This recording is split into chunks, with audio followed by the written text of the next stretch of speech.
Over 1,000 Indigenous people over the age of 55 will receive COVID vaccinations as part of a 2-day clinic organized by the Fort Erie Native Friendship Center.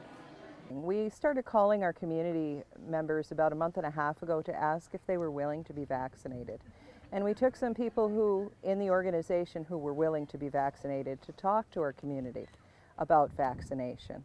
So then there was a process to find out when the date would be. That's by vaccine supply. Public Health gave us a week's notice. They accepted us as a location first off, and then gave us a week's notice as to when our clinic would be, which is today and tomorrow.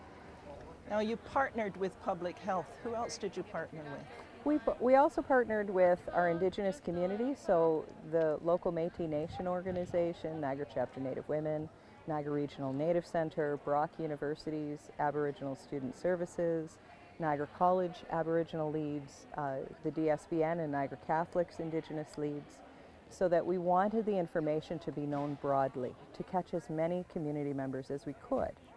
What role has this center played in keeping people safe during the pandemic? Oh, that's been a wonderful journey and a story all on its own. So we finished up our youth and elders gathering last year. We knew that the province was about to shut down.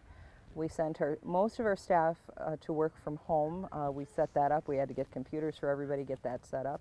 Me and the manager stayed on site and we coordinated. We set up a food pantry right away.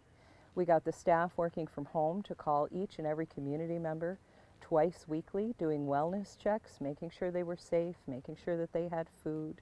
We accessed the money for the homeless community, so anybody who became homeless in that time, we partnered with our local hotel, the Clarion, just up the road, and we put them there till we could find better solutions for them. It's been an amazing journey and it hasn't stopped. We're so glad we could care for our community during this time. Those receiving their first dose of the vaccine say that it brings them one step closer to seeing their loved ones. You're apprehensive at first, you're not sure, but my daughter's, like I said, she's a nurse up in Mississauga, and she did all the research for us and everything, and on what we did and what we researched and everything, but like being able to see my grandkids and great grandkids is what finally turned the page for me. I was a little disappointed I have to wait for 4 months. I thought it would be sooner so that I could move forward, but I'm okay with it. So if other people get vaccinated, I'm okay with that too. I did a lot of back and forth with myself. Should I get it? Should I wait for the Johnson & Johnson, which is only one shot, or should I do it? All the way up till this morning, right? And believe me, our Indigenous community knows their vulnerability, and they know the way out of this really is to be vaccinated. So again, we didn't see in this population 55 plus any vaccine hesitancy whatsoever. In fact, we've been overwhelmed, and that's why we're still generating lists of people. And the beautiful part about that is those are the grandmothers and the grandfathers, and they're calling their kids and their grandkids and saying, get that vaccine, I haven't seen you in a year. And that's the way to do it in our community.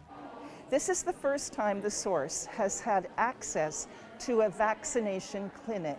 We'd like to thank the center for letting us attend.